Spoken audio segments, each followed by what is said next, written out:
क्या मतलब समझे इसका मतलब? आपको क्या, आपका रोल यहां पे डिफाइन है, आपको गाइडेंस प्रोवाइड करनी है। पहले खुद गाइड होंगे, खुद के बारे में खुद पता होगा तो हम किसी को गाइड कर सकते हैं। ट्रेनिंग इसीलिए आप सीख रहे हो, इसीलिए आप और बेटर बता सकते हो। आप अगेन से बहुत एक्सपीरियंस और दिक्कत है ना, तो आप लोग अच्छे से, यहाँ पे बहुत सारे एक्टिव वार्डन्स भी हैं और जो नए वार्डन्स हैं आपको सीखने को मिलेगा। ठीक, अच्छी चीज, आप एक अच्छे संगठन के साथ जुड़े हो, एक बड़ा रोल प्ले करने वाले हो आप लाइफ में, तो वहां आपके लिए जरूरी है कि आपको गाइडेंस प्रोवाइड करनी है सिविल सोसाइटी में जहां हम रहते हैं, जिस एरिया में हम रहते हैं। सेक्टर वार्डन के साथ 4000, एक सेक्टर में 4000 पॉपुलेशन पे एक सेक्टर, 2 सेक्टर वार्डन होते हैं। एक पोस्ट के अंदर 20,000, यानी 5 सेक्टर्स होते हैं उसके अंदर। तो जिस एरिया में हम रह रहे हैं, जहां हम रह रहे हैं, जहां हम डे टू डे अपनी ड्यूटीज निभा रहे हैं, उसी एरिया में लोगों को हमें गाइड करना है और उनको असिस्टेंस देनी है। गाइड भी करना है और हेल्प भी करना है। असिस्ट करना है किस चीज में? प्रिपेयर फॉर, तैयार होने के लिए। एक तो तैयार होना है किस चीज के लिए? तैयार होने के लिए। और जब कभी सिचुएशन आ जाए तो रिस्पॉन्ड, उस समय हमारा रिस्पॉन्स क्या होगा, तो रिस्पॉन्स के बारे में बात, और रिकवर करने के लिए, क्योंकि जब कभी भी आपदा आए।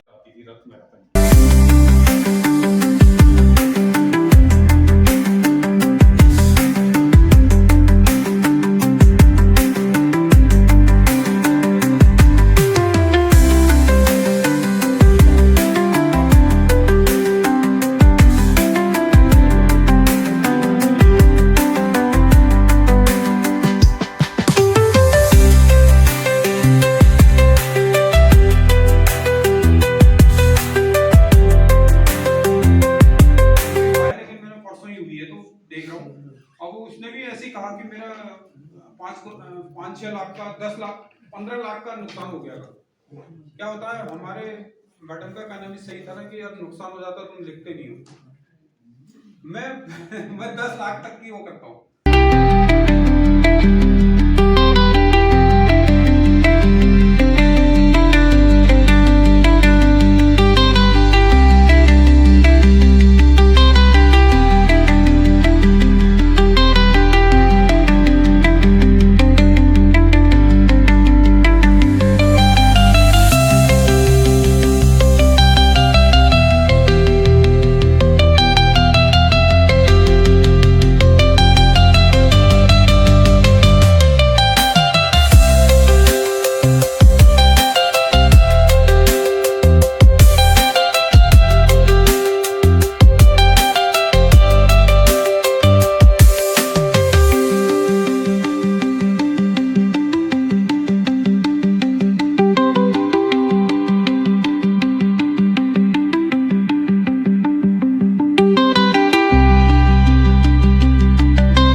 करके चलता है कि काम भी चलता रहे। इसका भर्ती फायर के ट्रैक्स को टांगे ड्राइवर के लिए थोड़ा सा छूट इसलिए है, तो आएगा गाड़ी स्टार्ट करेगा तो बिगड़ वर्दी का भी चल जाता है। पर जो और कर्मचारी हैं उनके लिए काफी टाइम, ये नहीं कि आगे यहीं पे स्टेशन पे कॉल आई, यहीं पे आ गए, यहीं पे आ गए, तो 5-10 मिनट तो लगेंगे जाने में। आए नहीं, देर कर दी, तो इसलिए मैंने ये क्वेश्चन पूछा कि आप लोग तो तैयारी करते हैं पर बीच का जो थोड़ा सा समय होता है उसमें समय लग जाता है। उसमें मैडम आपने कहा बिल्कुल, वैसे लोगों की उम्मीद तो ज्यादा रहती है। हाँ जी। प्रत्येक आदमी, अगर मेरा भी चल रहा होता, अरे आई नहीं आगे रहने, सब करते हुए मिलते।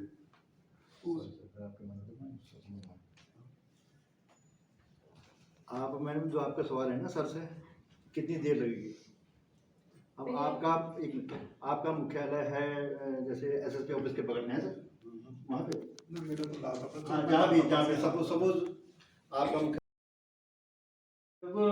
आपके क्षेत्र में इनकी गाड़ी घुसी, इन करिए आप, ये आपका दायित्व है कि आप इनको पर्टिकुलर जगह पे जाने का सही रास्ता, मिनिमम रास्ता बताएं। ये नहीं कि आपने इधर से कहा गली थी सिर्फ 6 फुट की, वहाँ इनकी गाड़ी फंस गई तो लेने के देने पड़ जाएंगे। तो हमारे आ जाए सर, आ जाए, एक मिनट आ जाए।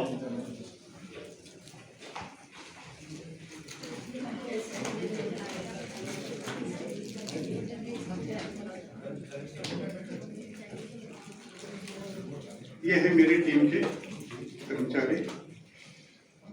इनको दिखाने का मेन उद्देश्य आपको है ताकि सिविल डिफेंस को ये भी पहचान ले।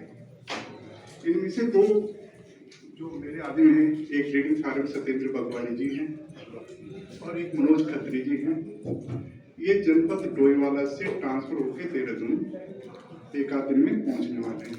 तो इनके साथ आप लोगों का परिचय, तालमेल, क्योंकि ये नगर निगम का क्षेत्र है, आप नगर निगम के तहत हैं, नगर निगम के क्षेत्र में ही हैं, तो ये इसलिए थोड़ा सा मुझे इनको, बाकी हमारे उसमें जो विभाग में है महिलाएं शामिल होगी तो भी थोड़ा सा समझ जाए, थोड़ा सा पहचान दें कि सिविल डिफेंस का क्या रोल है, कब इनका रोल आता है ना, इसके बारे में थोड़ा सा परिचय कराना जरूरी है। ये है लड़की रुचि देवी है, मोनिका पंत, ये मोनिका पंत, वो बगल में रुचि देवी है, बगल में रीडिंग फायरमैन। इनका बहुत मुख्य उद्देश्य होता है रीडिंग, मतलब किसी भी आग पे सबसे पहले जाना, आग का नेतृत्व करना, मतलब जहाँ पे आग की एक यूनिट जाती है उसका नेतृत्व करना इन्हीं के हवाले होता है। फिर थोड़ा सा आगे मनोज खत्री है, ये बहुत ही कर्मठ, बहुत ही जुझारू, आग के लिए तो चीता है, जहाँ ये है वहाँ आग डर जाती है। मैंने देखा है रुद्रप्रयाग में, यहाँ भी 3-4 आगे लगी तो काफी आग के मामले में बड़े टिकट है। फिर वहाँ पे है, ये है कोहली, विनोद कोहली, ये भी हमारे कर्मचारी हैं। एक चालक है पंकज, ये अभी नहीं आए, रिस्के से यहीं आए हैं।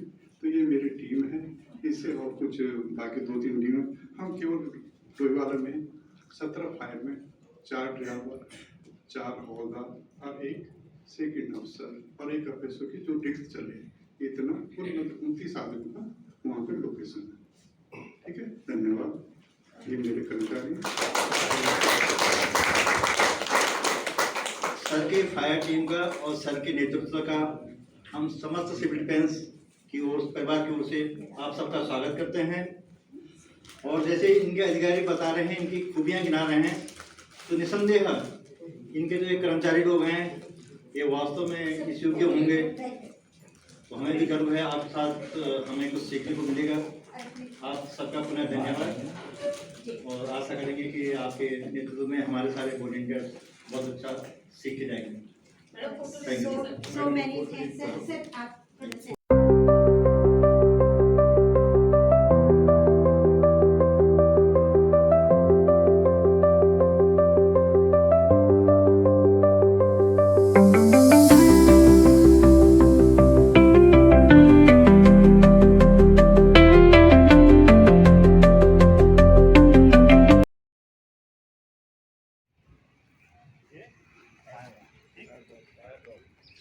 इसके अंदर क्या होता है, ड्राई केमिकल पाउडर, या जिसको हम बोलते हैं मोनो अमोनियम फास्फेट, इस प्रकार के कुछ एजेंट होते हैं जिनको क्या करते हैं हम आग के अंदर, जैसे कहीं पर आग लग रही, ज़्यादा बढ़ रही, आपने बॉल वहाँ डाली, जैसे ये बॉल जैसे टेम्परेचर बढ़ेगा 90-40 तक जाएगा, ये अपने आप फट जाएगी।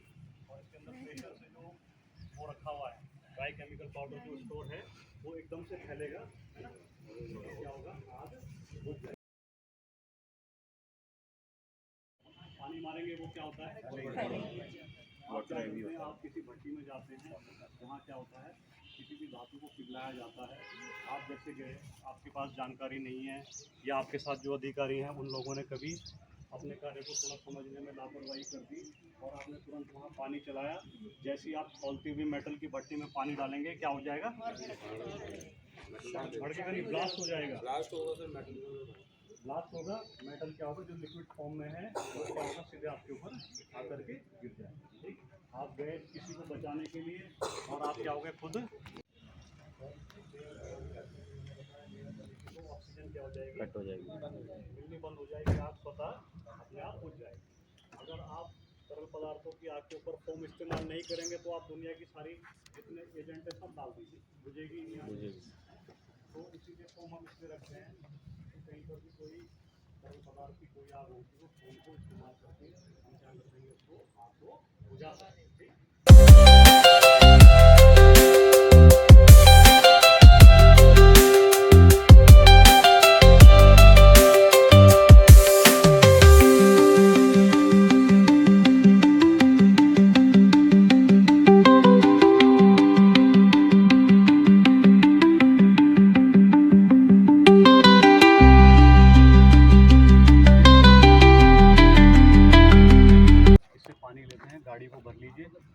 डायरेक्ट फौज लगा के आप क्या कर सकते हैं, आग को बुझा सकते हैं। ठीक है, ये हाइड्रेंट हमारे इस काम आते हैं। ठीक, इसके बाद बाकी क्या है सर?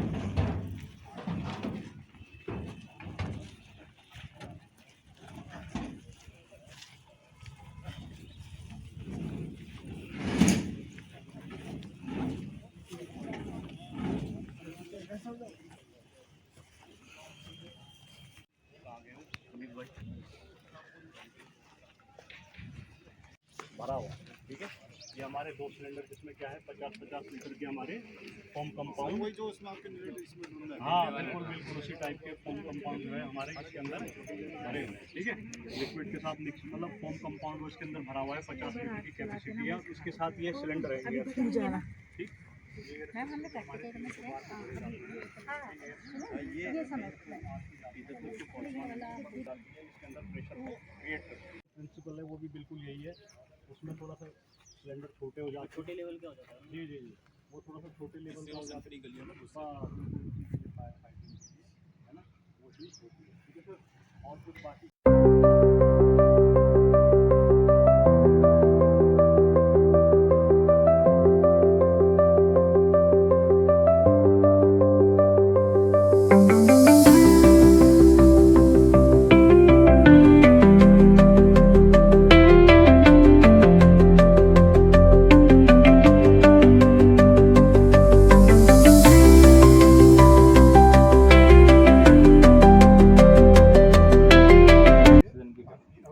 कट करना, यहाँ से दबाना और ऑक्सीजन पहुँचे कोई आग लगी आपको, मैंने बोला कि आग लगते ही भागना नहीं, थोड़ा सा बहादुरी दिखाते हुए क्या करना है, ऑक्सीजन कट ऑफ करना। सपोज अगर उसके कहीं पे पाइप से निकल रही है आग, तो हल्का सा वहाँ पर क्या कर देना, उंगली से या किसी चीज़ से उसको ऑक्सीजन कट कर देना। सर फायर मिसहैप के दौरान अगर किसी एक इंसान को फायर लग गई, आग लग गई, तो उस टाइम हम लोगों ने क्या करना चाहिए? मतलब कि पानी डालना है या पानी भारी होता है तो वापस छिटक के आग मेरे पास आई है। उस टाइम एक इंसान को थोड़ी सी फायर मिसहैप हुई तो एट दैट टाइम मैं यही सेम चीज़ करूँगा। बिल्कुल वही है, बिल्कुल जैसा जैसा जैसा सिलेंडर में कि आपने क्या करना है, आग को कट ऑफ करना, मतलब आग को मिलने वाली वायु को क्या करना है, उससे पृथक कर देना। ठीक है,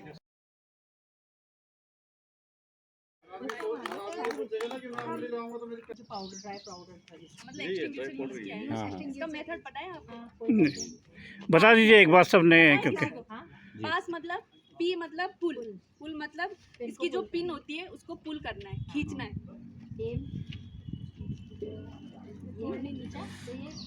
केवल ऐसे दिखा रहे थे, आप यूज करके देखो इसके करना। बिल्कुल अभी करेंगे मैम, डेमो बोल तो दिए। पास मतलब पी से पुल, मुंह करके ऐसे रखना है इसको। ए मतलब एम लगाना है, मतलब निशाना लगाना है। उसके बाद आता है एस, स्क्वीज, स्क्वीज। इसका जो हैंडल होता है इसको दबाना है, प्रेस करना है। ये प्रेस तभी होगा जब इसकी पिन निकलेगी। उसके बाद आता है स्वीप, स्वीप मतलब आग को, आग के लेफ्ट राइट जितना आग के एरिया को आप कवर कर सकते हैं उतना कवर करिए। जैसे स्लाइड टू स्लाइड ऐसे करके आग के एरिया को कवर करें जिससे कि उससे ऑक्सीजन ना मिले। ठीक है, इसका पास मेथड होता है, इसको यूज करके दिखाना। हाँ थोड़ा सा हल्का सा इस साइड देख लीजिए कैसे पिन निकाला। सबसे पहले ये भी देखेंगे कि वो ग्रीन पे है या नहीं है, इट्स रेडी फॉर यूज है कि नहीं, fire extinguisher ready for use है कि नहीं है, वो उसका आगे मीटर लगा होता है। हाँ, वो वहाँ पे ग्रीन पे अगर ग्रीन पे होगा मतलब रेडी फॉर यूज है। और ए है तो खाली है।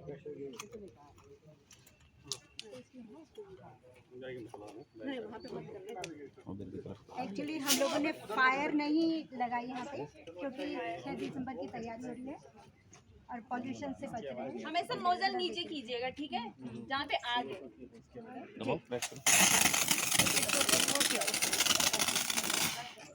तो यूज करेगा, आइए एक आइए। कभी भी फायर एक्सटिंग्विशर चलाना है तो उसे आग की जड़ पे चलाना है, लपटों पे नहीं चलाना। लपटों पे 100-150 फायर एक्सटिंग्विशर भी चलाओगे नहीं बुझेगी। हमेशा आग की जड़ पे चलाना है, इसको जितना हो देखना सके है आग ये को ग्रीन पे कवर है या करना नहीं, है आपको। इस तरीके से चलाना है। यहाँ आग लगी है, ये दबाना है, छोड़ देना है। फोटो बोला किसी को करना है कलर दिख तो जाओ कहीं कोई इसमें, लेकिन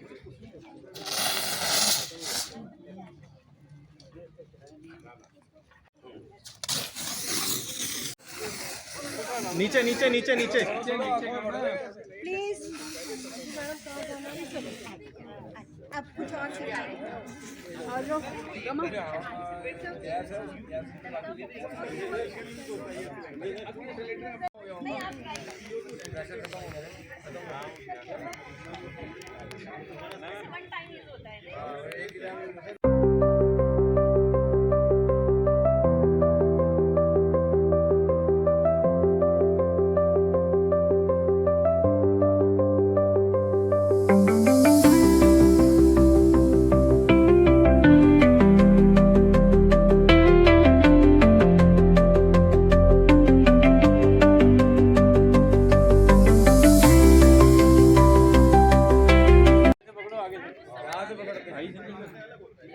खत्म हो गया खत्म।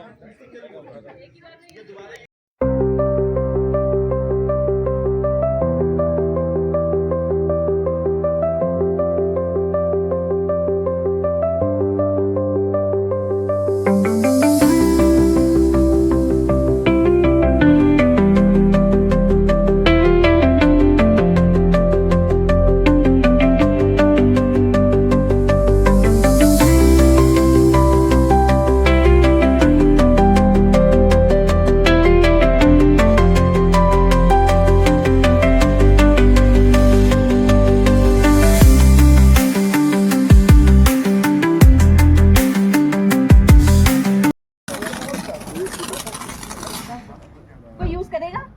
आइए एक आइए। उसको मल्टी टास्क में यूज कर सकते हैं, जो बड़ा सिलेंडर था।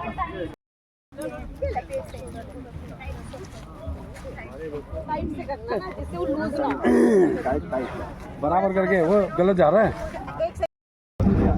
एक हाथ से अरे चलाओ, नहीं चलाना, आपको चलाना चाहिए। हाँ चलो। ये जब आपको ये और पॉल्यूशन से बचना। ये दबाना है, छोड़ देना है।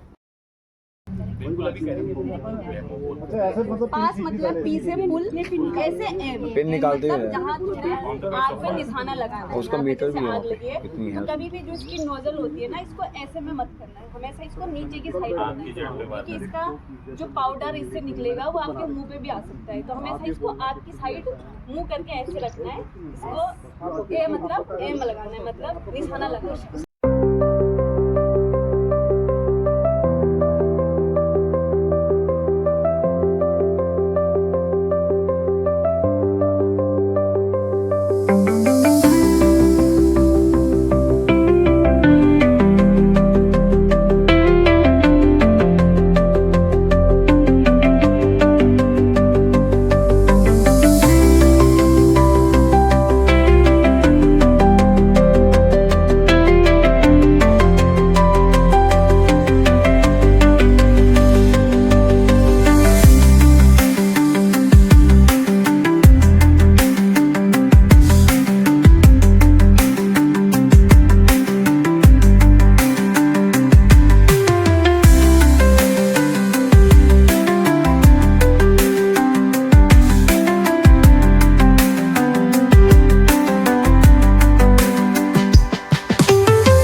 इस प्रकार से ये चाहिए मुझे यहीं पे रोक दें, फोटो टाइप पकड़ से ऐसे पकड़ के, तो मैं क्या यहाँ पे रुक गया हूँ।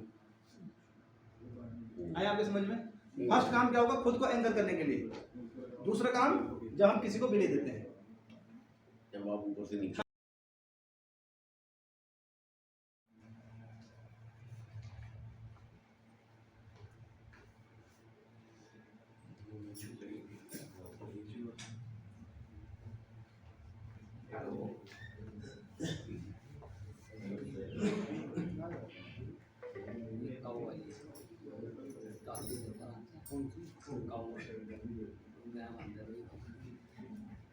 बन गया।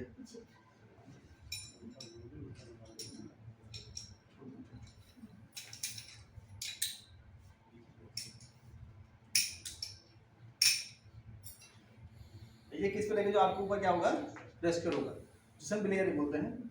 और इस प्रकार हम क्या करते हैं, एक्टिविटी कर लेते हैं। अभी जब हम नीचे जाएंगे सर फील्ड में ना, शाम के सेशन में, तो आपको और किधर हो जाएगा, हम कैसे से बांधते कैसे रोकते हैं, वहाँ पे हमको रोक के दिखाएगा।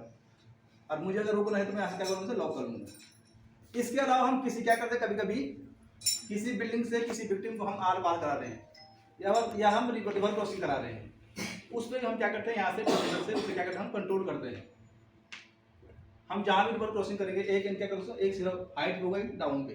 अब यहाँ से हमने विक्टिम को वहाँ क्या करना है, भेजना है, तो वहाँ भी सेम सिस्टम ये लगता है। इससे क्या करेंगे, कंट्रोल करेंगे। जैसे आपने देखो ना फुल वो देखो आपने क्या बोले, ट्रॉली देखो, ट्रॉली उसमें कंट्रोल सिस्टम इस टाइप का ही होता है।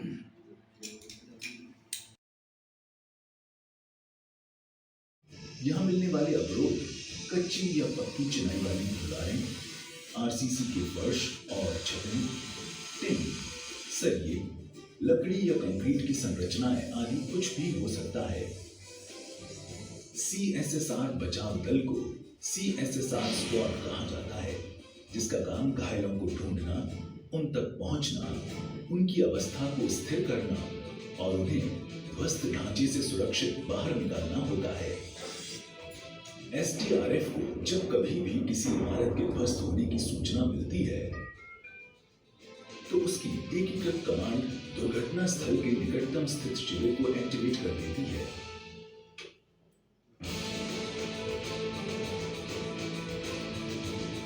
और सभी बचाव कर्मी अपने पर्सनल प्रोटेक्टिव इक्विपमेंट पहनकर तुरंत अग्रिम निर्देशों और उपकरणों की प्राप्ति के लिए उपस्थित हो जाते हैं। यहाँ सभी उपकरण चालू हालत में व्यवस्थित और परिवहन और प्रयोग के लिए तैयार रखे जाते हैं।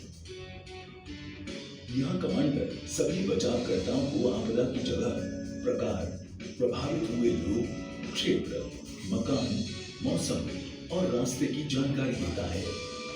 उसके बाद सभी बचावकर्ता निर्देशानुसार अपने अपने उपकरण प्राप्त करते हैं और दल दुर्घटना स्थल की ओर रवाना हो जाता है। दुर्घटना स्थल पर पहुंचकर जहां इंसिडेंट कमांडर ध्वस्त ढांचे का मुआयना करता है, वहीं शीर्ष दल दुर्घटना स्थल को सुरक्षित करता है, कमांड पोस्ट बनाता है और उपकरणों को व्यवस्थित करता है।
इसके बाद अलग अलग तरह से पीड़ितों की खोज की जाती है, जिनमें एक तरीका प्रशिक्षित खोजी कुत्तों का प्रयोग भी है। कुत्तों की सूंघने की क्षमता इंसानों से सैकड़ों गुना अधिक होती है। ये कुत्ते, जिनमें अधिकांश जर्मन शेफर्ड नस्ल के हैं, अपने हैंडलर से निर्देश पाकर ध्वस्त ढांचे में फंसे हुए पीड़ितों को उनकी गंध से ढूंढ लेते हैं और हैंडलर को संकेत कर देते हैं। आगे पीड़ितों तक पहुंचने का कार्य बचावकर्ता अपने विशिष्ट प्रशिक्षण और उन्नत उपकरणों की मदद से करते हैं।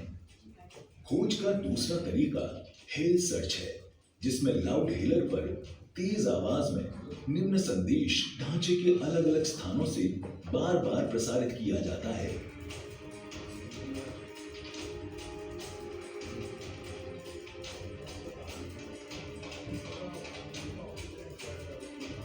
सुनो सुनो सुनो, यदि कोई मेरी आवाज सुन रहा है तो मदद के लिए पुकारें, अन्यथा किसी ठोस वस्तु पर 5 बार प्रहार करें। साथ ही ध्यान से कान लगाकर प्रत्युत्तर सुनने की कोशिश की जाती है और उत्तर मिलने पर बचावकर्ता उस दिशा की ओर संकेत करता है। जिसे दुर्घटना स्थल के नक्शे पर नोट कर लिया जाता है।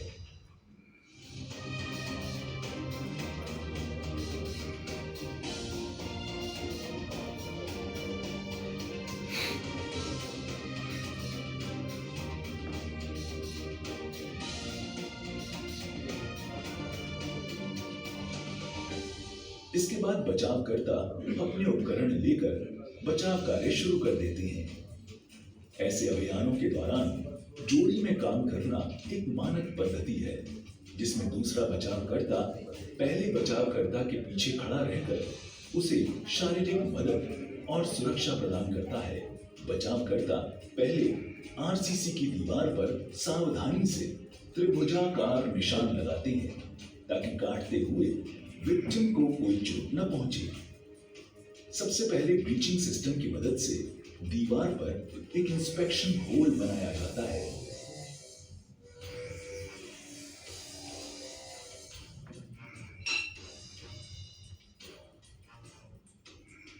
इसके बाद उस होल से विक्टिम लोकेटिंग कैमरा अंदर डालकर विक्टिम की लोकेशन और हालत मॉनिटर पर देखी जाती है। विक्टिम लोकेट हो जाने पर आवाज लगाकर उसको सांत्वना भी दी जाती है। क्या आप मेरी आवाज सुन पा रहे हैं? यहाँ पर एसडीआरएफ की टीम पहुंच चुकी है। आप धैर्य बनाकर रखें, जल्द आपको रेस्क्यू कर लिया जाएगा। इसके बाद कार्यस्थल पर रोटरी रेस्क्यू सॉ लाई जाती है।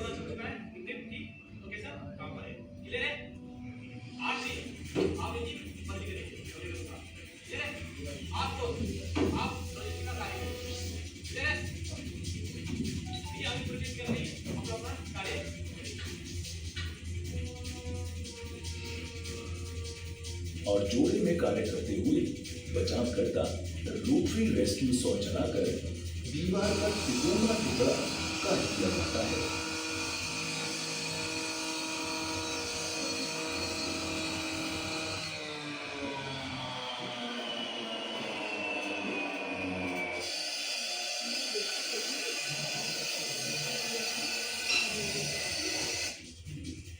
विक्टिम की सुरक्षा के लिए इस टुकड़े को क्रोबार की मदद से अपनी ओर निकाला जाता है।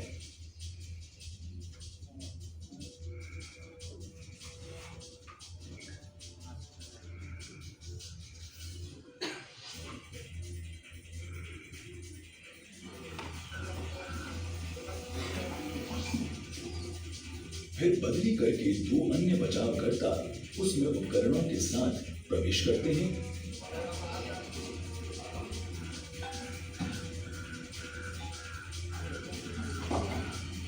और अगले प्रतिरोध लोहे की दीवार को पहले निशान लगाकर रेसिप्रोकेटिंग सॉ के एब्रेसिव ब्लेड से उसी प्रकार तिकोना काटकर रास्ता बनाते हैं।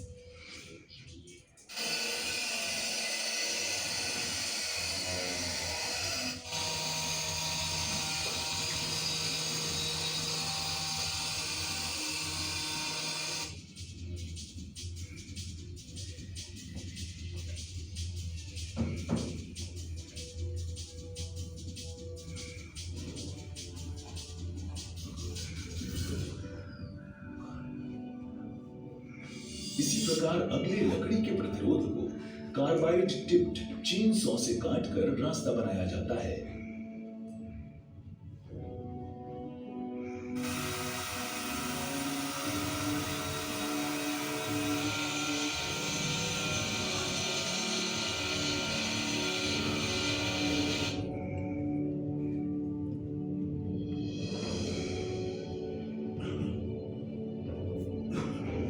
फिर अगले अवरोध ईंटों की दीवार को निशान लगाकर रोटरी रेस्क्यू सॉ से काटकर रास्ता बनाया जाता है।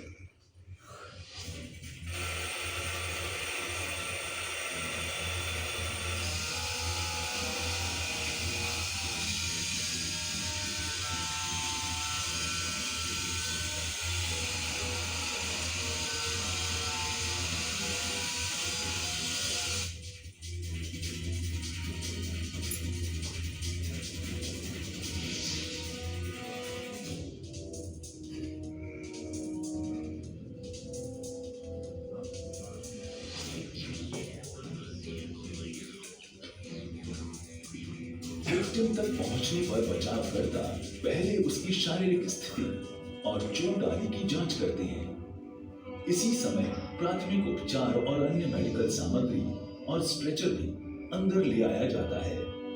फिर प्राथमिक उपचार और आवश्यक ब्रेसेस आदि लगाकर विक्टिम को स्थिर करते हैं।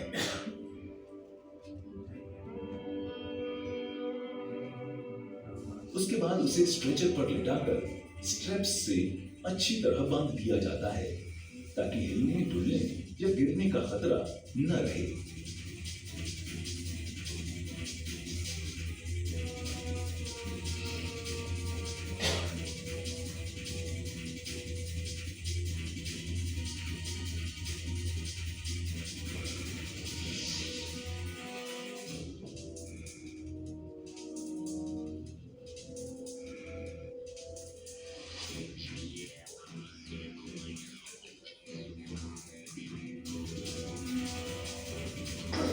फिर बचावकर्ता स्ट्रेचर को ढांचे के बाहर खड़े बचावकर्ताओं तक ले जाते हैं और उनकी मदद से बाहर निकल लेते हैं।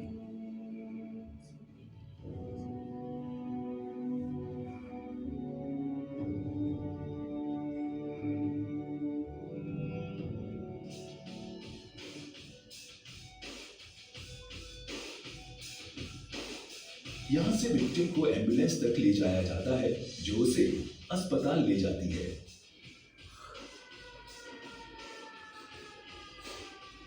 इसके बाद सारे बचावकर्ता ढांचे से अपने बनाए हुए मार्ग से अपने अपने उपकरणों के साथ बाहर निकल आते हैं। यहाँ यह निश्चित किया जाता है कि कोई बचावकर्ता या उपकरण पीछे न छूट जाए।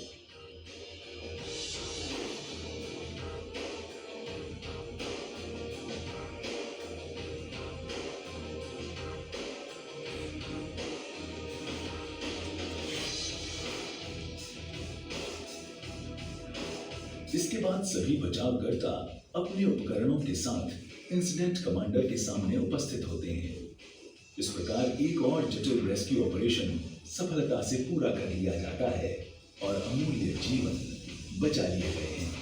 रेस्क्यू ऑपरेशन पर जाते हुए एसडीआरएफ के प्रत्येक सदस्य को ध्यान रखना चाहिए कि पीड़ितों की आशा उन पर ही टिकी होती है। अतः बचाव अभियानों में आपकी अपनी सुरक्षा भी बेहद जरूरी है। अपने प्रशिक्षण पर मेहनत करें और सदा मानक निर्देशों का पालन करें। आपदा स्थल पर कभी कभी स्ट्रेचर उपलब्ध नहीं होते, तो ऐसे स्थान पर वैकल्पिक स्ट्रेचर इन वस्तुओं से बनाए जा सकते हैं। वैकल्पिक स्ट्रेचर बनाने की कुछ विधियां ये हैं। रोप और बांस द्वारा स्ट्रेचर बनाने के लिए एक व्यक्ति अपने दोनों बाजू सीधे तान कर खड़ा होता है। दूसरा व्यक्ति रोप को अंग्रेजी के 8 के आकार में उसकी दोनों बाजुओं पर लपेटता जाता है। इस तरह उस व्यक्ति की दोनों भुजाओं पर रोप के लूप बनते जाते हैं। रोप लिपट जाने के बाद दो बांसों के सिरे उस व्यक्ति के हाथों में पकड़ा लिए जाते हैं और लिपटी हुई रोप को सरकाकर बांसों पर उतार दिया जाता है। अब रोप के लूपों को थोड़ा थोड़ा सरकाकर पीड़ित की लंबाई जितना फैला लिया जाता है और रोप के सिरों को स्टॉपर नॉट से कस दिया जाता है। स्ट्रेचर तैयार है। कंबल द्वारा स्ट्रेचर बनाने के लिए कंबल को जमीन पर उसकी लंबाई में फैला लिया जाता है। फिर बांस का एक टुकड़ा कंबल के एक सिरे से कंबल की लंबाई की 2/3 दूरी पर रखा जाता है। फिर कंबल के उस छोटे सिरे को बांस के ऊपर पलटकर तह कर दिया जाता है। अब इस तहे हुए सिरे के किनारे के ऊपर बांस का दूसरा टुकड़ा रखा जाता है। फिर कंबल के दूसरे सिरे को इसके ऊपर से पलटकर तह कर दिया जाता है। यदि वो टुकड़ा पहले वाले बांस से भी बाहर निकल रहा हो तो स्ट्रेचर को सावधानी से पलट दिया जाता है। अब कंबल का बाकी बचा सिरा भी ऊपर से पलट दिया जाता है। इस सिरे को सिलने या टेप करने की जरूरत नहीं है क्योंकि पीड़ित का वजन इसे अपनी जगह पर रखता है। Alpine basket stretcher. Alpine basket भी एक अच्छा इमरजेंसी स्ट्रेचर है। इसके लिए रोप के एक सिरे को फिगर 8 नॉट लगाकर सुरक्षित कर लेते हैं। फिर रोप को जमीन पर स्ट्रेचर की लंबाई में आवर्ती लहरों में बिछा देते हैं। फिर घायल को बिछी हुई रोप पर लिटा देते हैं। अब घायल के शरीर के दोनों ओर रोप के फंदे दिखने लगते हैं। इन फंदों को एक दूसरे में एक सिरे से फंसाते चलने पर घायल का शरीर रोप की एक बास्केट जैसी बनावट में सुरक्षित बंध जाता है। रोप के अंतिम सिरे पर भी फिगर 8 नॉट लगाकर एक कैराबीनर से दोनों सिरों को बुक कर दिया जाता है। अब घायल ले जाने के लिए तैयार है। हाथों द्वारा इसमें एक व्यक्ति अपने एक हाथ से अपने ही दूसरे हाथ की कलाई को मजबूती से पकड़ता है और फिर दूसरे हाथ से वो एक अन्य व्यक्ति की कलाई को पकड़ता है। दूसरा व्यक्ति भी अपने हाथ से वापस पहले व्यक्ति के पहले हाथ की कलाई को पकड़ लेते और अपना दूसरा हाथ मुक्त रखता है। इस प्रकार उनके बंधे हुए हाथों से एक सीट बन जाती है। घायल को इस सीट पर बैठा दिया जाता है। अब दूसरे व्यक्ति का मुक्त हाथ घायल को गर्दन या पीठ पर सहारा देने के काम आता है। इस तरह घायल को ले जाया जाता है। कुर्सी द्वारा इमरजेंसी में कुर्सी का भी स्ट्रेचर की तरह प्रयोग किया जाता है। इस विधि में घायल को जमीन पर सीधा लेटा दिया जाता है। फिर एक हत्थे वाली कुर्सी दी जाती है। घायल की टांगों को सावधानी से उठाकर कुर्सी की पीठ को घायल की पीठ के नीचे सरका दिया जाता है। अब ऐसा लगता है जैसे घायल जमीन पर लेटा हुआ कुर्सी पर बैठा है। अब कुर्सी को सावधानी से सीधा कर दिया जाता है। दो व्यक्ति कुर्सी का हत्था पकड़ते हैं और दो व्यक्ति कुर्सी को पीछे से पकड़कर घायल को ले जाते हैं। टी शर्ट, शर्ट या जैकेट और डंडों से स्ट्रेचर बनाने के लिए टी शर्ट पहने खड़ा व्यक्ति अपने सामने अपने बाजू सीधे रखकर एक ओर से जमीन पर टिके दो डंडों को उनके समान सिरों से पकड़कर अपना सिर अपनी बाजुओं के बीच झुका लेता है और दूसरा व्यक्ति उसकी टी शर्ट का निचला सिरा पकड़कर टी शर्ट उतारता और तब तक सरकाता रहता है जब तक टी शर्ट उल्टी होकर डंडों पर नहीं चढ़ जाती। अब एक दूसरा व्यक्ति डंडे पकड़े पहले व्यक्ति का स्थान लेकर डंडे पकड़कर सिर झुका देता है और उसकी टी शर्ट भी उतारकर डंडे पर चढ़ा दी जाती है। फिर एक तीसरा व्यक्ति दूसरे व्यक्ति का स्थान ले लेता है।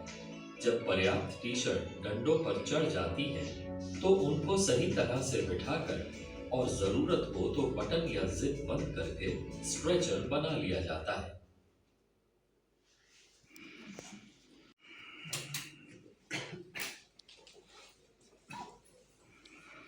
ये थी हमारी शॉर्ट डॉक्यूमेंटिंग कैसे हम काम करते हैं। तो आपने देखा होगा कि किसी सीन में हम कैसे वहाँ पे एंट्री करते हैं। कल बता रहे सर कि हम अप्रोच बनाते हैं, अभी लेक्चर में रखा नहीं हूँ। किस प्रकार हम अप्रोच बनाते हैं, वहाँ तक अपना मतलब पहुँच बनाए कैंपस इंजेक्शन को घटनास्थल पर फर्स्ट एड देते हैं और फर्स्ट एड के बाद आपने देखा होगा हम उसी होल से बाहर निकाल के ले जाते हैं। उसके अलावा लास्ट में दिखाया गया था कि अगर घटनास्थल पर आप पे हार्ट बोर्ड ना हो तो आप किन किन चीज़ों से स्ट्रेचर बना सकते हैं। आपने देखा होगा कि रोप के माध्यम से भी हम स्ट्रेचर बना सकते हैं, हम ब्लैंकेट के माध्यम से भी स्ट्रेचर बना सकते हैं और लास्ट में आपने देखो टी शर्ट के माध्यम से भी हम स्ट्रेचर बना सकते हैं। तो एक हमारे काम करने का तरीका था कि डॉक्यूमेंट्री थी, तो दिखाने का मकसद ये था कि आपके द्वारा कल एक प्रश्न उठाया गया था आप कैसे काम करते हो, तो ये था एक शॉर्ट डॉक्यूमेंट्री। तो जो आज का आपका सर्च करते हैं और कैसे इसको रेस्क्यू करते हैं। उससे पहले थोड़ा आपको एक चार्ट सामने दिखाई दे रहा होगा, इन पैटर्न में ही होगी। तो जो फर्स्ट पैटर्न है सर ये आपका कैंटिलीवर। इसमें क्या है, एक दीवार खड़ी है और दूसरी दीवार यहाँ इस प्रकार टूट रखी है, उसके तल इस प्रकार आपस में जुड़े हैं और यहाँ आपको क्या दिख रहा होगा, व्हाइट स्पेस दिखा हुआ दिखा ना। तो जहां जहां खाली स्थान होगा वहां वहां विक्टिम के मिलने की संभावनाएं हैं। तो कैंटिलीवर में इस प्रकार क्या होगा, एक दीवार खड़ी होगी, एक दीवार टूटी होगी, उससे कुछ तल भी इस प्रकार से टूटे हैं। नेक्स्ट सर दूसरा दिख रहा आपको लीन टू। दूसरा क्या है, लीन टू। लीन टू में क्या है, एक दीवार खड़ी है और दूसरी दीवार उस दीवार के ऊपर क्या होगी, लीन हो रही है। तो इसमें कैंटिलीवर की अपेक्षा ज्यादा वाइड स्पेस है, तो इसमें ज्यादा लाइव विक्टिम मिलने की संभावनाएं हो सकती है। नेक्स्ट क्वेश्चन, नेक्स्ट है आपका पैनकेक। इसमें पूरे छत क्या है, एक दूसरे से मिले हैं और इसमें अगर बात करूं तो वॉइड स्पेस लगभग ना के बराबर होता है। तो इसमें लाइव विक्टिम के मिलने की संभावनाएं फिर इनकी अपेक्षा कम होगी। और नेक्स्ट लास्ट है आपका सर वी से। वी से में क्या होता है, अगर कोई छत वी से टूट जाए, इसके बाद वी का शेप बन जाए, तो इसमें वॉइड स्पेस ज़्यादा है, दोनों साइड है, तो इसमें संभावनाएं ज़्यादा बन जाती है। तो इस प्रकार जो है किसी बिल्डिंग का कोलैप्स पैटर्न होगा 4 टाइप से होगा।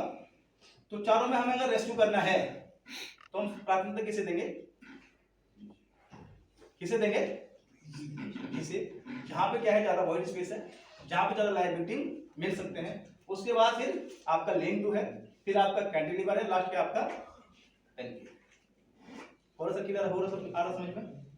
अगर हमें 4 बिल्डिंगें मिल गई है, ये हमें इस प्रकार कोलैप्स मिल गया, बहुत बड़ा क्षेत्र कोलैप्स मिल गया है, 8-10 बिल्डिंगें कोलैप्स है, तो हमें फर्स्ट रेस्क्यू किसमें करना, जो हो बी से लिखा हो, यानी कि जिसमें वॉइड स्पेस ज़्यादा हो और जिसमें लाइव विक्टिम मिलने की संभावना ज़्यादा हो, उसे हम क्या देंगे, पहले प्राथमिकता देंगे।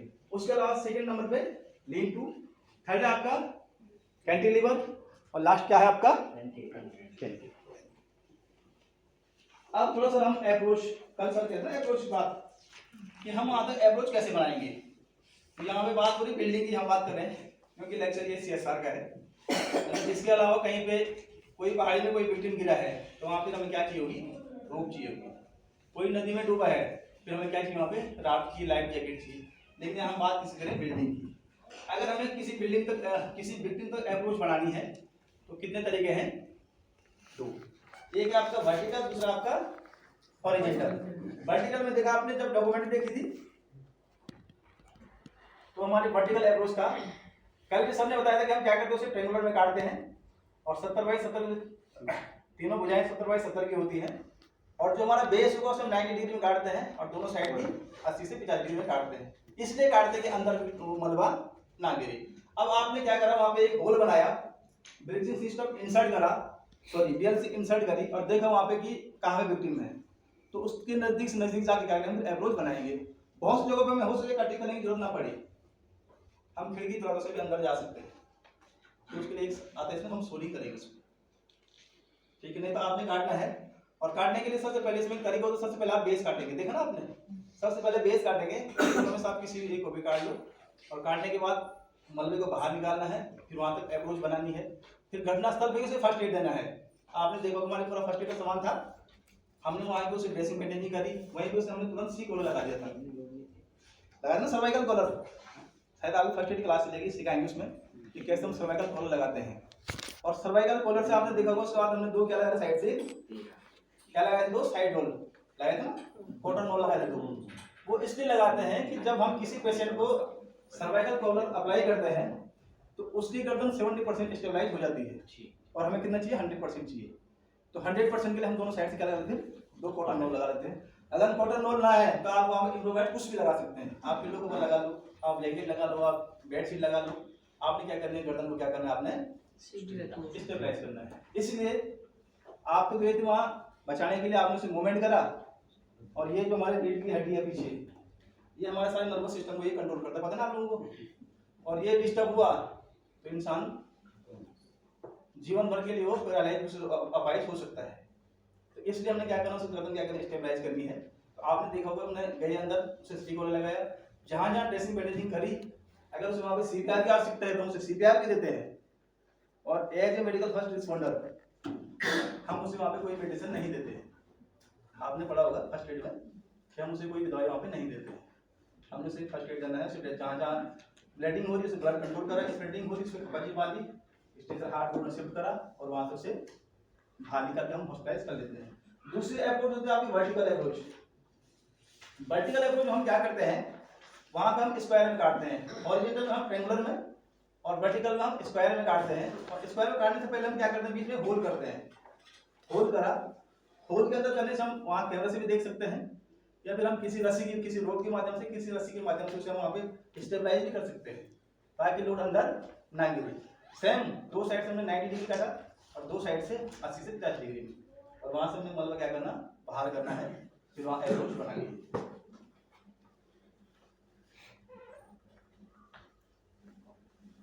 अब थोड़ा सा एक आता है इसमें, जैसे कल सर ने बताया ना कि एक हमारी संस्था है पीर, बताया था कल पीर, कल बात करते ना पीर किसने बताया, पीर एक इंसराग है सर। इंसराग सुना आप लोगों ने, इंसराग सुना, वो अमेरिका में एसोसिएशन है जो UN की है।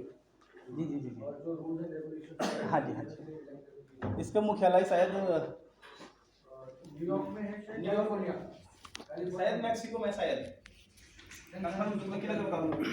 तो मतलब इंफ्रा का मतलब इंफ्रा एक ऐसी मार्किंग है, इंफ्रा एक ऐसी संस्था है जो ऑल ओवर वर्ल्ड वाइड क्या कराती है, ऐसे कोर्स कराती है, रेस्क्यू संबंधी कोर्स कराती है।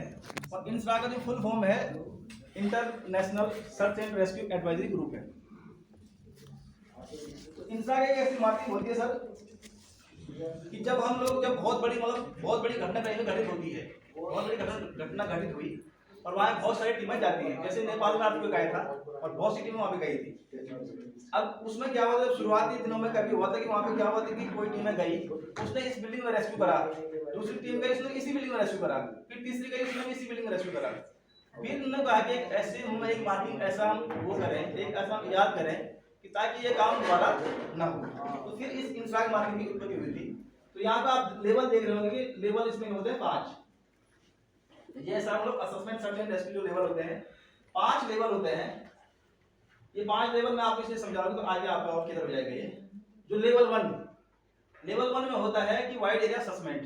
लेवल 1 का मतलब होता है ASR 1 assessment search and rescue जो 1 में होगा तो उसका मतलब होता है वाइड एरिया असेसमेंट। अगर कहीं बिल्डिंग में कहीं पे लिखा है ये SR 1 तो आपको समझ जाना चाहिए कि यहाँ पे क्या हो रखा है, वाइड एरिया असेसमेंट हो रखा है। यानी कि एक जो प्रभावित क्षेत्र है उसका एक सतसरी मूल्यांकन हो रखा है। जैसे हम किया गया तो इस प्रकार एक एरिया का क्या होगा, एक असेसमेंट हो रखा है।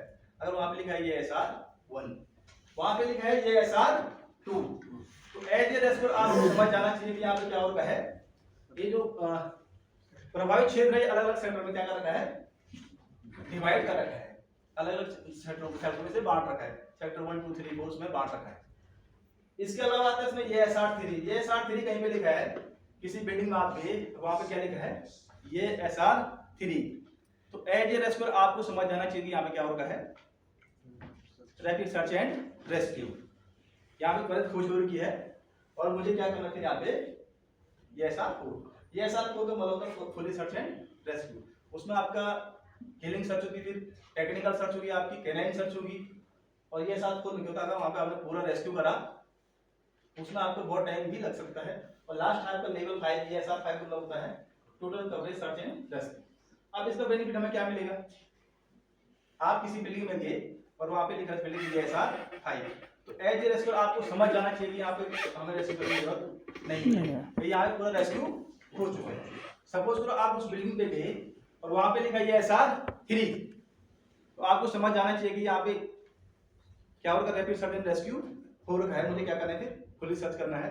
या फिर और बिल्डिंग है आपके पास, आप छोड़ के कहीं और चले जाए, आगे तरह से वहां पे आप क्लियर हो जाएगा।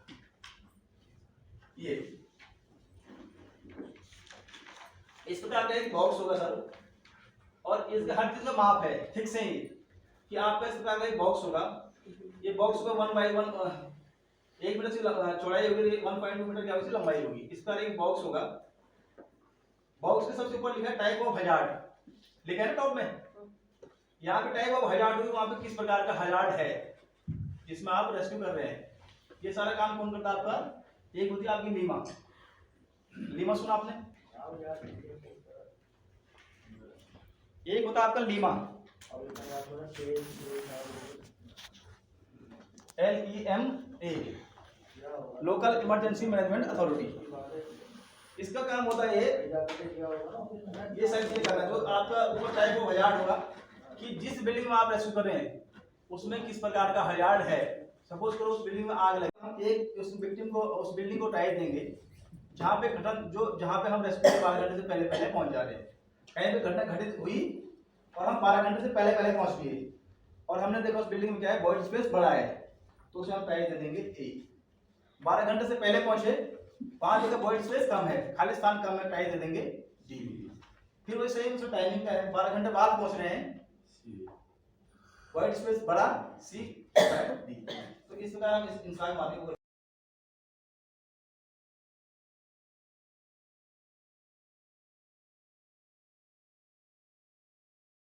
अपने इक्विपमेंट को बचाना भी। देखिए जितना मैं खींच रहा हूँ कसती जा रही है ये।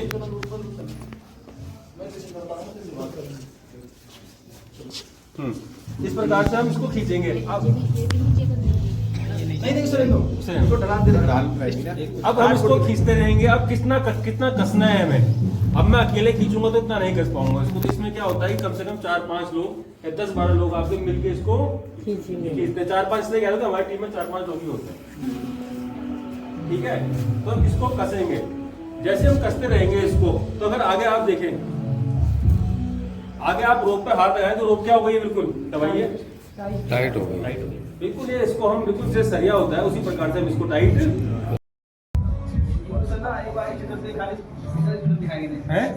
ये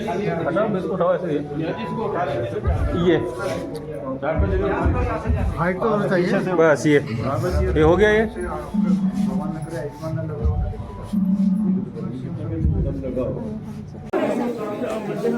चलो धीरे धीरे चलो उतारना है अभी। जब भी हम काम करते हैं हमेशा बड्डी पेयर में ही काम करते हैं। एक आपका रेस्क्यूअर होगा तो उससे क्या होगा, लुकआउट का काम करेगा। इस प्रकार का 2 पेयर बनते हैं। उसमें जब हम काम कर रहे होंगे, हमारे वहां मशीनें चल रही होंगी, तो वहां हमारे सिग्नल चलते हैं। R1 सपोज करो कोई मशीन से कटिंग कर रहा हूँ, R8 से चला के कटिंग कर रहा है, तो R2 उसे थपकी देता है। अगर उस पर एक उसने थपकी मारी तो उसका मतलब होता है कि अपने काम को क्या कर दे, वो बंद कर दे। और उसने उस पर 2 थपकियां मारी तो उसका मतलब होता है कि रेस्क्यूअर अपना काम कंटिन्यू करे। इसी प्रकार यहाँ पे विजुअल सिग्नल है।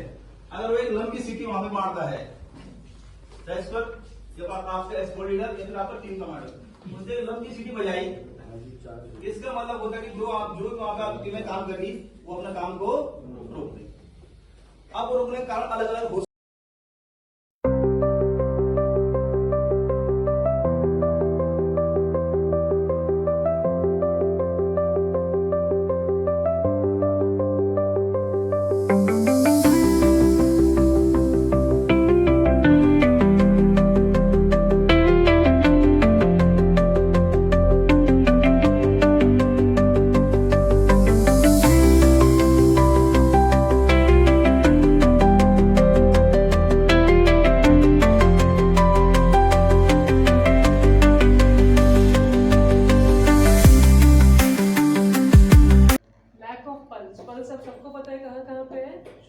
लास्ट सीट से। कहाँ पे थी पल्स? लास्ट सीट बताइए। हाँ ये वाला, इसका नाम अगर याद हो तो बहुत ही अच्छा। क्या था? Carotid, very good. इधर से बताएंगे लास्ट आप बता दीजिए, आप ही बता दीजिए। कैरोटिड पल्स होती है, बता दिया। दूसरी ब्रेकियल होती है, ब्रेकियल, बस। इसीलिए जब ड्रेसिंग कर रहे हैं तो बोलते हैं कि बिल्कुल हाथ साफ रखिए, क्योंकि इतना सा मवाद कब इतना हो जाए पता नहीं लगता। शॉक के साइंस क्या हैं, कैसे पहचानेंगे, ये इंपॉर्टेंट है। रैपिड पल्स, पल्स धक धक धक धक धक धक भागेगी। नॉर्मल पल्स कितनी होती है? 60 से 100। ठीक है, दिल धड़कता है हमारा 60 से 100। रेस्पिरेशन नहीं, सांस वाला अलग था, 60 से 100 अपने आप रिलेटेड हो जाएगा।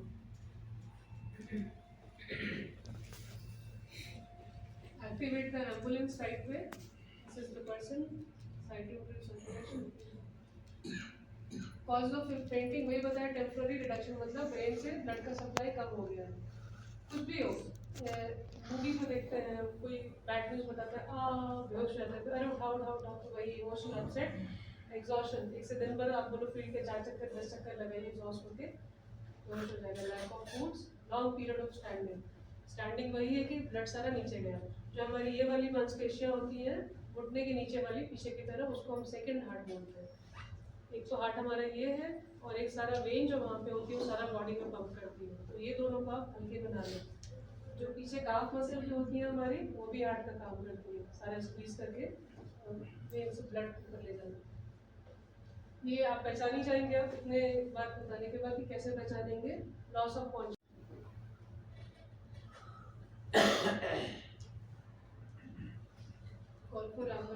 भाई आप पैर ऊपर कर दीजिए, ठीक है, भूलेंगे तो नहीं। मैम इसकी रिगार्डिंग एक क्वेश्चन है, बताइए। ये वेस्टर्न वर्ल्ड में बहुत ज़्यादा पाए तो धूल उनमें उतना नहीं भेजते, उनके वहाँ वो कीड़े पाए भी नहीं जाते होंगे जो इंडिया में है। तो ये थोड़ा सा इम्यूनिटी और जेनेटिक कॉन्स्टिट्यूशन का फ़र्क है।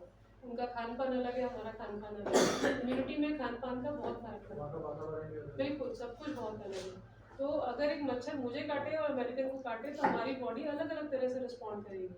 हो सकता है उस मच्छर ने उसको कभी काटा ही ना हो, तो उसकी बॉडी शॉक में चले जाए, और वो मच्छर में बचपन से मच्छरदानी लगाओ, ऑलमोस्ट लगाओ, लेकिन काट चुका है कोई फर्क नहीं पड़ता। तो इंडियंस की इम्यूनिटी थोड़ी सी ज़्यादा है। जितना मुझे आप एंटीडोट का पूछ रहे हैं, उत्तराखंड गवर्नमेंट में एटलीस्ट एंटी स्नेक वेनम ही अभी तक आया है। स्कॉर्पियन को 10 ml नॉर्मल सिरिंज बना के 1 ml देते हैं यूजुअली, ठीक है। कैसे कैसे क्या क्या कारण हो सकते हैं कि आदमी बेहोश है। रोड की साइड में मुझे एक आदमी मिला है बेहोश, क्या मैं सोचूंगी उसमें कि ऐसे ऐसे हो सकता है। ये है स्ट्रोक, पता है सबको, ब्रेन में अचानक से सर्कुलेशन रुकता है तो स्ट्रोक होता है। हार्ट अटैक सबको पता है, दिल में अचानक से ब्लड नहीं पहुंचा, हार्ट अटैक हो गया। एस्फेक्सिया, लंग्स में हवा नहीं पहुंची, अरेस्ट हो गया। पॉइजन, सल्फास खा लिया, पैराक्विट खा लिया और खेत में काम करते हैं वो पी गए। एपिलेप्टिक फिट, उसमें भी बेहोश हो सकता है। मिर्गी का दौरा किसी को पड़ा हो तो। शुगर में क्यों बेहोश होगा? शुगर अगर किसी को है तो क्यों बेहोश होगा? हाइपोग्लाइसेमिया। लो या हाई?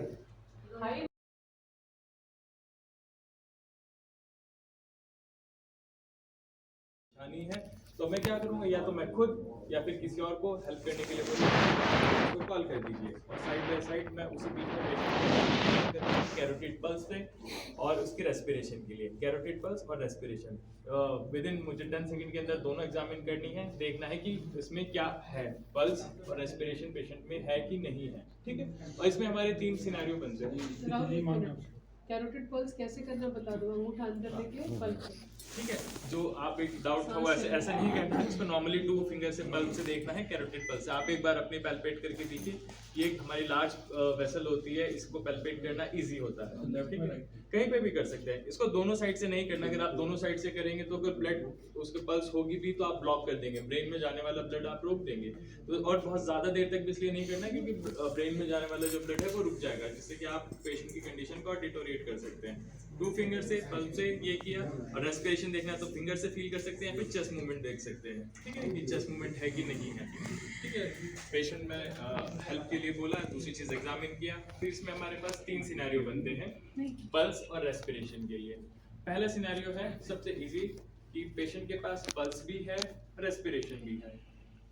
तो मुझे क्या करना है, मुझे कुछ नहीं करना, मैं पेशेंट को लेफ्ट लेटरल में पेशेंट को लिटा देंगे, जो मैम ने फोटोज में दिखाया था आपको, एक हाथ नीचे रिकवरी पोजीशन, एक हाथ और पैर उसके ऊपर से रख के इस तरीके से रख देना है, और उनको ऑब्जर्व करना है जब तक एम्बुलेंस या आपके लिए हेल्प अराइव नहीं होती।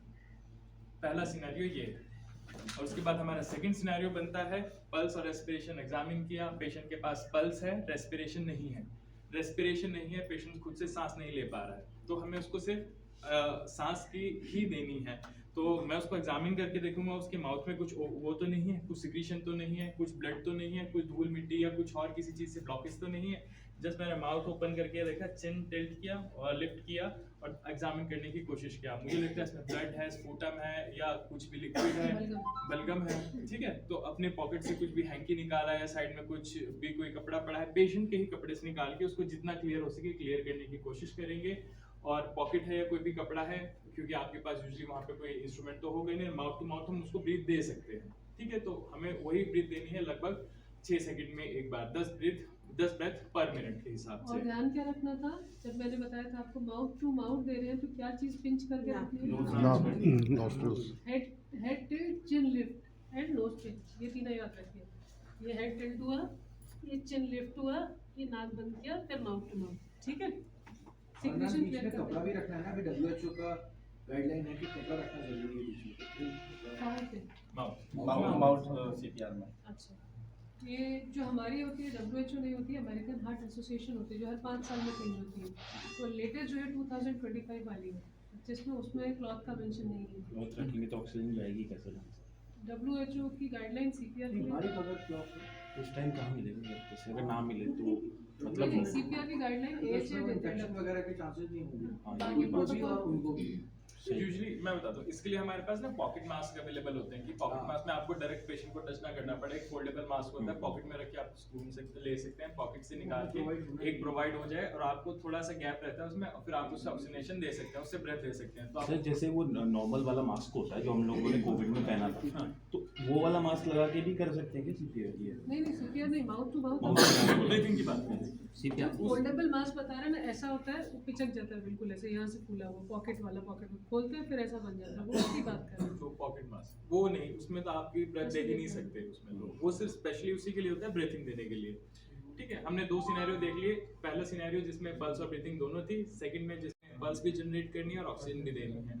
तो उसमें हम यूजुअली क्या करना है, हमें चेस्ट कंप्रेशन स्टार्ट करने हैं। चेस्ट कंप्रेशन स्टार्ट कहाँ पे करेंगे, ये आप जो बीच में स्टर्नम है, मिड लाइन, इस तरीके से देखेंगे। पेशेंट हो सकता है तो एक्सपोज कर लीजिए पॉसिबल, और उसकी जो ये निपल्स की लाइन है इसके बीच में अपने दोनों हाथों को इंटरडिजिटली लॉक करना है, 90 डिग्री की पोजीशन लेके आनी है। मेरे जो शोल्डर है वो पेशेंट के ऊपर बिल्कुल 90 डिग्री पे रहेंगे और मुझे चेस्ट कंप्रेशन स्टार्ट करना है। किस रेट से स्टार्ट करना है, लगभग 100 to 120 चेस्ट कंप्रेशन देना है मुझे विद इन 1 मिनट्स। ठीक है, और 30 साइकिल्स की एक यूनिट में देना है। 30 बार मुझे चेस्ट कंप्रेशन देने हैं, उसके बाद मुझे 2 बार ब्रेथ देनी है। 30 चेस्ट कंप्रेशन देने हैं, 2 बार ब्रेथ देनी है। 30 चेस्ट कंप्रेशन, 2 बार ब्रेथ। इसी तरीके की मुझे मल्टीपल साइकिल रिपीट करनी है। और मेरे बाद अगर कोई और है तो हम इसी तरीके से सीक्वेंस में वो चीज़ फॉलो कर सकते हैं। ठीक है, अब चेस्ट कंप्रेशन किस तरीके से देंगे वो देखेंगे। ये मिड लाइन और ये मेमोरी लाइन के बीच में मुझे अपने हाथों को इंटरडिजिटली लॉक करके ये जो मेरा हील है हाथों की, इसको यहाँ पे रखना है और 90 डिग्री पे मेरे शोल्डर जो है पेशेंट के ऊपर आएंगे और फिर मुझे इफेक्टिव चेस्ट कंप्रेशन शुरू करना है। इफेक्टिव चेस्ट कंप्रेशन मतलब कि मुझे 1/3 एटलीस्ट चेस्ट कंप्रेशन। पोजीशन वैसे ही रखो। अब इन्होंने हाथ कहाँ रखा है, जो हमारी हड्डी है स्टर्नम जिसको बोलते हैं, ये इसका निचला हिस्सा, निचला बंदर। पहली चीज़। दूसरी इंपॉर्टेंट, हाथ के अंदर हाथ लॉक, ये हील से देंगे हाथ के। अब इम्पोर्टेंट क्या है जो दे रहा है, एल्बो शुड बी स्ट्रेट। हमारी जो कोहनी है वो सीधी होनी चाहिए, वो मुड़ी नहीं होनी चाहिए, नहीं तो प्रेशर सारा इधर उधर चले जाएगा, आपका CPR इफेक्टिव नहीं रहेगा। दूसरा, शोल्डर स्ट्रेट, ये सब एक लाइन में। और तीसरा, जब आप मूव करेंगे तो बॉडी का फल्क्रम मतलब जो जॉइंट होता है वो हिप जॉइंट होगा, यहाँ से मूव करेंगे, ना कि यहाँ से और यहाँ से। ठीक है, आगे कंटिन्यू करते हैं। और फिर मुझे हर बार उसको काउंट भी करना है ताकि मुझे पता रहे कि कितने चेस्ट कंप्रेशन दे रहे हैं। तो स्टार्ट करते हैं। 1 2 3 4 5 6 7 8 9 10 11 12 13 14 15 16 17 18 19 20 21 22 23 24 25 26 27 28 29 30।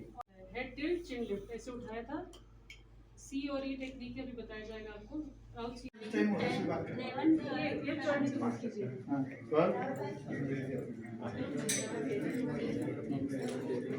अब देखिए, आप यहाँ से वहाँ चले गए, आप यहाँ से वहाँ चले गए, जाना ना को, यहाँ यहीं पे रहना आपको भाई। हाँ तो वहीं पे रहना भाई। अब यहाँ पर पड़ेगा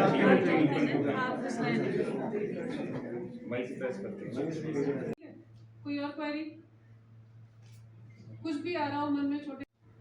वैसे मेरा ये तजुर्बा तो ये कहता कि जो आप डॉक्टर, कोई भी डॉक्टर बहुत पुनीत कार्य में लगे हैं, आपके लिए जो भी पेशेंट है उसका सोशल स्टेटस क्या है, आपको उससे कुछ लेना देना। अमिताभ सर कल पूछेंगे, टेस्ट में भी आ सकता है, लेकिन वैसे भी सर भी पूछेंगे क्या आपको आइडिया है कि इमरजेंसी कॉल्स जो आती हैं वो कहाँ पे आती हैं। जैसे एक और एग्जांपल बता दूं, नहीं फैमिली तो जाम में शाम तक भी फंसी है। बिल्कुल ITBP पास में ना। हमारा पहला एक ग्रुप ये है जो 1843 और एक्टिवली काम करेगा। एक ग्रुप ये है। यहाँ पर कोई सिविल डिफेंस का है या कुछ है, हम जैसे तीनों में सिलेक्ट करेंगे। मैं सबसे पहले यहाँ पे इंसिडेंट हुआ जहाँ रेस्टोरेंट वगैरह पहाड़ वाले हैं, पत्थर वगैरह गिरे हैं, वो रेस्टोरेंट पे भी गिरे। सबसे पहले उस मौके पे जाके देखना कि वहाँ पे क्या हुआ है, कितना हुआ है, कितनी पब्लिक थी, आसपास लोगों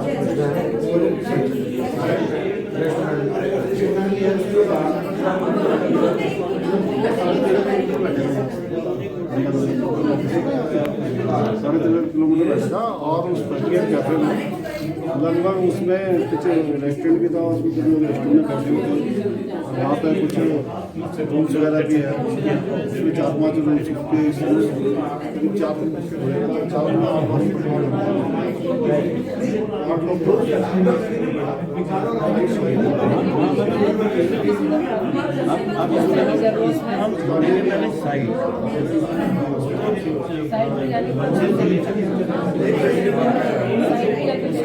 और उसके बाद फिर हम बनाएंगे रास्ता। भाई ट्रैफिक में तो जाम हो गया ना, फिर हम रास्ता बनाएंगे। रास्ता बनाने के लिए कैसे पहुंचा जाता है? टोटल 4 टीम हैं, चारों टीम काम कर रहे हैं। यहाँ पे हमारे बीच उप नियंत्रक साहब हैं, और ये चारों टीम डिस्कस कर रही हैं कि कैसे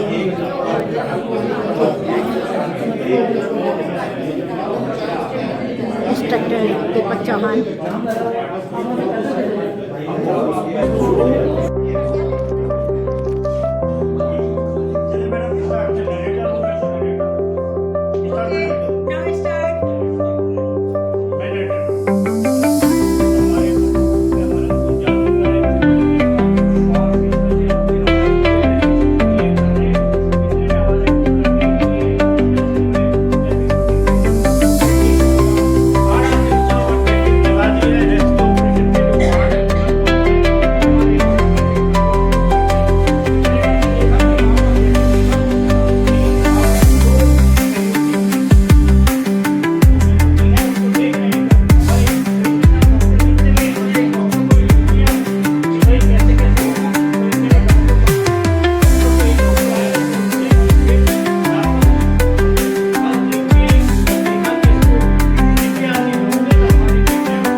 इसको हमारे एक इस तरह का चेयर बनाया जाता है और इनको इस चेयर में नीचे आप लोग सब देखो कि कोई गलती हो रही है।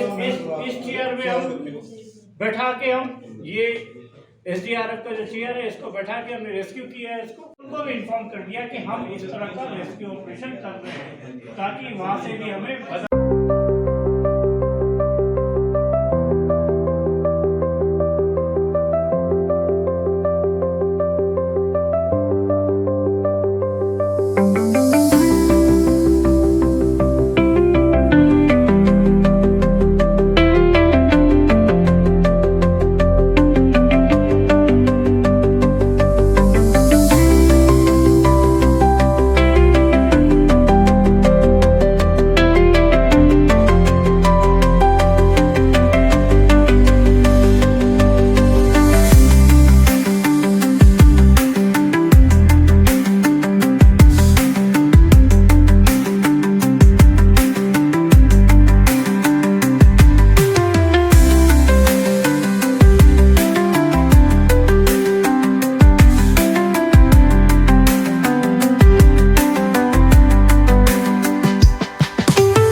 आपको बेहोश मिला हुआ है।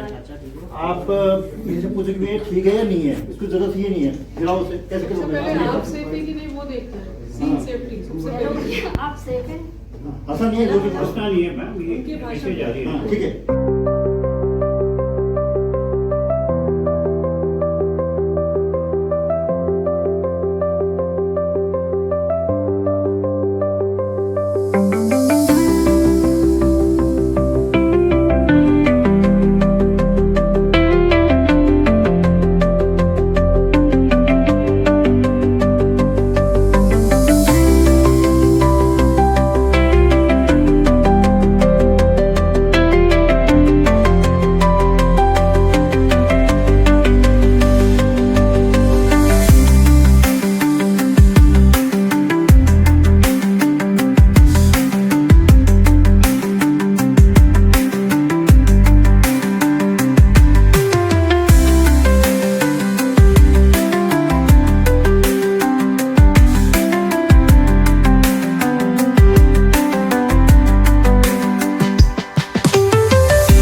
रचना की है उसके अनुरूप पहला चरण आज 7 तारीख से लेकर के 14 नवंबर तक होगा, जो शुभारंभ का सप्ताह होगा, जिसमें वंदे मातरम के प्रथम प्रकाशन जो बंग दर्शन में 1875 में छपा था, अलग अलग हिस्सों में उस समय आनंद मठ पुस्तक छप रही थी।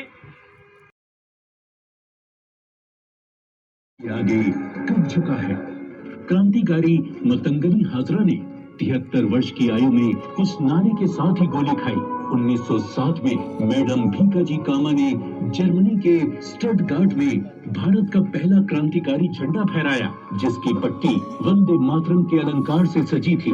आंध्र प्रदेश में स्वदेशी क्रांति को वंदे मातरम आंदोलन के नाम से जाना जाने लगा। स्कूल में पढ़ने वाले बच्चों से लेकर देश के बड़े नेताओं तक वंदे कला को एक संगठित देशभक्ति की दिशा दी है। ये गीत उस मातृशक्ति का आह्वान है जिनकी वंदना में करोड़ों भारतीयों ने अपना जीवन अर्पित कर दिया।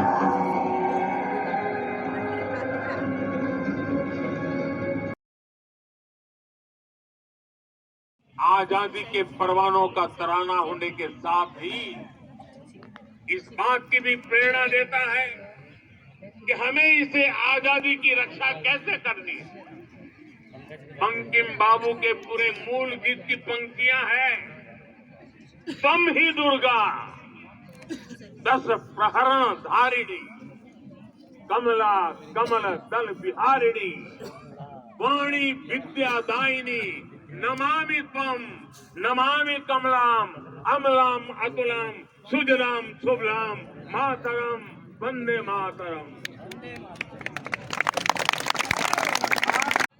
उससे टुकड़े किए गए। वंदे मातरम के इस विभाजन ने देश के विभाजन के बीज भी बो दिए। राष्ट्र निर्माण का ये महामंत्र, इसके साथ ये अन्याय क्यों हुआ, ये आज की पीढ़ी को भी जानना जरूरी है, क्योंकि वही विभाजनकारी सोच देश के लिए आज भी चुनौती बनी हुई है। साथियों,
धीरे धीरे और ज़्यादा से ज़्यादा होते रहने चाहिए, ताकि आप भी जो है अपने आप को रिफ्रेश कर सकें, कोई भी चीज़ नई सीख सकें, कोई नई चीज़ आती है उसको भी आप सीख सकें।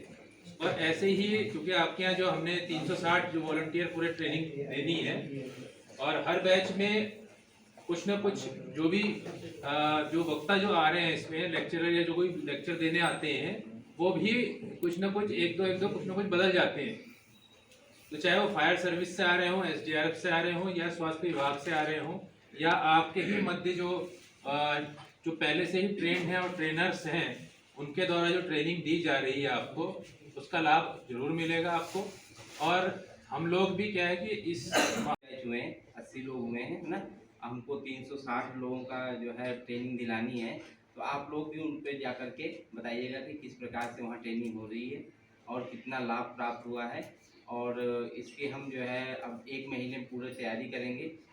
सभी जितने 11 पोस्ट हैं उसमें बहुत युद्ध स्तर से बैठक करेंगे, है ना। और सभी जो शेष रह गए हैं हमारे 360 वार्डन में से 80 वार्डन ले लिया है ना, उनको प्रोत्साहित करेंगे, और जिससे कि वो लोग भी यहाँ पे प्रशिक्षण प्राप्त करें, है ना। और इसी जो है क्या नाम है बैठक जो हमारा मीटिंग हॉल है, और मैं चाहूँगा कि पूरे 9 के 9 बैच जो है इसी मीटिंग हॉल से प्रशिक्षित होकर के बाहर जाएं, जिससे कि जो है जो यहाँ पे जिस प्रकार से अनुशासन से यहाँ पे प्रशिक्षण चल रहा है वो बहुत ही अच्छा है ना। आप लोगों को भी डर रहता है, मुझे भी डर रहता है ना। आप लोगों से ज़्यादा तो मैं डरता हूँ मेरे जवाब देने में बड़ी परेशानी हो जाती है ना। फिर भी जो है क्या नाम है, जैसे एकता मैडम डांटती थी तो वहाँ से तो आते थे तो दरवाजे में उधर चले जाते थे कि हम सब जा रहे हैं, हम नहीं डांट पाएंगे फिर उनके हाथ पाँव जोड़ करके फिर अंदर ले आता था, है ना। तो कुल मिला के मतलब जो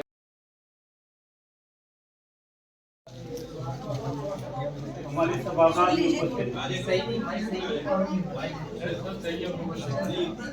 सभागार में उपस्थित आदरणीय deputy commandant general Rajeev Baluni जी,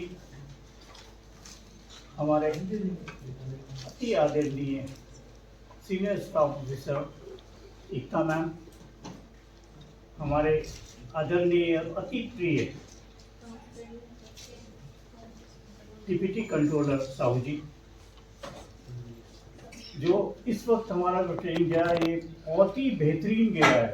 मेरे को 35 साल हो गए हैं सिविल डिफेंस में, तो हम देख रहे थे कि मतलब 35 साल में तो बहुत सारी चीज़ें आई गई, बहुत सारी चीज़ें हुई, पर जो इस वक्त चल रहा है ये तो 1-2 साल से चल रहा है, ये सिविल डिफेंस है एक तरह से आप कहेंगे गोल्डन पीरियड में हम चल रहे हैं। हम सब सौभाग्यवान हैं कि हम इस गोल्डन पीरियड में जितना गवर्नमेंट हमारे पे ध्यान दे रही है, MHA हमारे पे ध्यान दे रही है, वो अभी तक कभी नहीं दिया गया है। जितने हमें सम्मान प्राप्त हो कभी नहीं गए। उसके पीछे एक रीजन, 2-3 रीजन होते हैं वैसे। एक रीजन ये है कि एक चेंज हुआ था, वो चेंज ज़्यादा बड़ा नहीं था, प्रशासनिक चेंज तो होते रहते थे, हमेशा आते रहते थे, अधिकारी जाते रहते थे।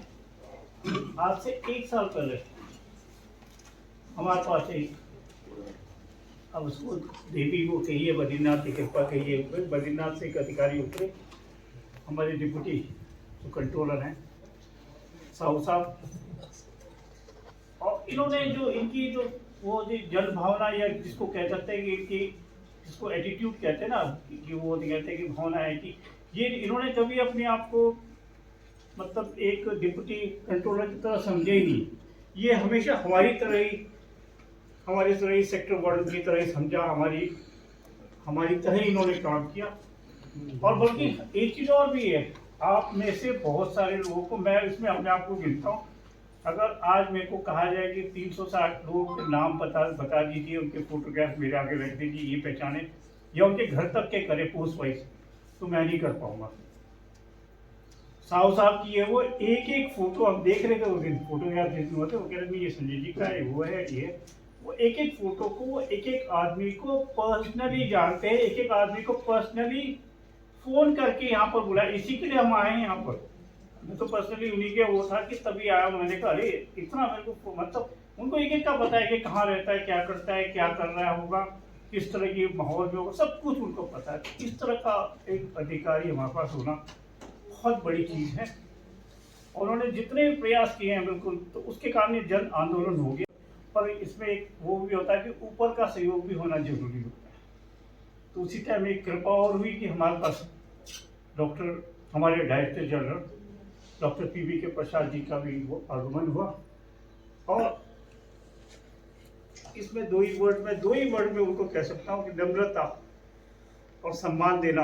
अगर सिविल डिफेंस को आज तक, मेरे पास आज 35 साल की उसमें सर्विस में बहुत सारे डायरेक्टर जनरल्स में किए हैं, सब कुछ वो हो गए, बहुत सारे महानिदेशक हमारे पास। आज तक मैंने अपने लिए नहीं कह रहा हूँ, मेरे पूरे वार्डन्स की तरफ से बोल रहा हूँ, आज तक हमें नम्रता और सम्मान जितना हमारे डायरेक्टर साहब ने दिया, डायरेक्टर जनरल साहब ने दिया, आज तक कभी नहीं हुआ। नम्रता और उसमें वो हमेशा हर जगह रूबरू होते थे। उस दिन फोटो सेक्शन में भी देख रहा था, रूबरू उनका मतलब एक वो जोश आता है हमारे को उनके तरफ से। और फिर तीसरा नाम हमारे पास आता है हमारी अनुशासन प्रिय, अनुशासन उसके लिए तो एक ही नाम आता है हमारे पास, हमारी senior staff officer Ekta ma'am. किसी को डराना होता था यहाँ पर कहते थे मैडम आ रही है, तो एकदम स्टैंड स्टिल हो जाते थे यहाँ पर। तो साहब जी के नाम से, उनके नाम से ना, अभी इनके नाम से आते थे। और जो मैडम का रिकॉर्ड है, और आप लोग एक अपने आप को एक स्वाभिमान मतलब एक ये फॉर्चुनेट समझिए कि आपको उनके द्वारा ट्रेनिंग दी गई है, जो कि लबासा में जिसको कि IAS और IPS लोग ट्रेनिंग लेते हैं, उनके द्वारा आपको नेतृत्व और वो सिखाया गया है। मैडम उनकी तरफ से, और हमारे अति प्रिय जो राजीव बलूनी जी हैं, इनका हमेशा ये रहता है, हमेशा मुस्कुराते रहते थे। तो हमें कभी भी टेंशन रहती तो हम इनको तब देख लेते तो हम टेंशन फ्री के चलो। अब जो होता है ना कि बड़े बड़े जो होते हैं, तो तीसरा होता है कि चलो तीसरा अधिकारी तो हमारा ठीक है भाई, क्योंकि दोनों से तो हमेशा डरते रहते थे। साहब बड़े हो गए, सेकेंड फिर हमारे राजीव जो हमारे डिप्टी कमांडेंट जनरल हैं हमारे अमिताभ श्रीवास्तव जी, उनसे भी हुए रहते हैं, उनको तो ख्याल तो हम इनको देख के वो देखते थे कि हम तीसरा ऑफिसर हमारे उसमें जो ये सीखा है, ये अभी नहीं काम आपको ये भी लग रहा होगा मैंने, क्योंकि बहुत बार इंसिडेंट आ गए कि अभी हमारे को काम नहीं आता है, सोचते कि ये बेकार है। पर किसी दिन आप एक्चुअली ऐसी उसमें पड़ गए, परिस्थिति में पड़ गए, उस टाइम आपको सिर्फ सोचने की भी जरूरत नहीं है, आपके हाथ अपने आप ही वो मतलब आप उसी तरह एक्ट करने लग जाएंगे जैसे यहाँ बताया गया, और आप पता नहीं कितनों की जान बचा सकेंगे। केदारनाथ में मैं था तो उस टाइम हम गए थे, तो मेरे को कोई हमारा इक्विपमेंट नहीं थी, कुछ थी था। मैं नेपाल एम्बेसी की तरफ से कोऑर्डिनेटर बन के गया था वहाँ पर कोई इक्विपमेंट नहीं थे वहाँ पर, और CM साहब मेरे साथ थे क्योंकि मैं उन्हीं का उस टाइम वो एडवाइज़र था उनका, तो वो थे। तो हम गए तो मतलब थे अधिकारी थे, सब कुछ थे, पर उनको मतलब मैं नहीं कह रहा कि उनको ट्रेनिंग नहीं थी उनको, पर उनके वो हो रहे थे, हाथ काँप रहे थे। और हमारे को सहजता से हमारे को एक ट्रेनिंग दी गई थी, हम सहजता से हमारे आराम से काम कर रहे थे कि हाँ ये होता है ये होता है। तो आप जिस दिन ये एक्चुअली आप पढ़ोगे तो आपको ये जो 7 दिन आपको कभी नहीं भूलेंगे, और आप बहुत अच्छी तरह से अपने आप को वहाँ कोऑर्डिनेट करोगे। और मैं अपने वार्डन्स की तरफ से हमारे जो उच्च अधिकारी है उनको विश्वास दिलाता हूँ कि कभी भी शासन की तरफ से हमारी जरूरत पड़े तो हम आपके साथ हमेशा कंधा से कंधा मिला के तैयार हैं। हम और 24 घंटे हम हमेशा देश सेवा के लिए हमने अपने आप को समर्पित किया। धन्यवाद।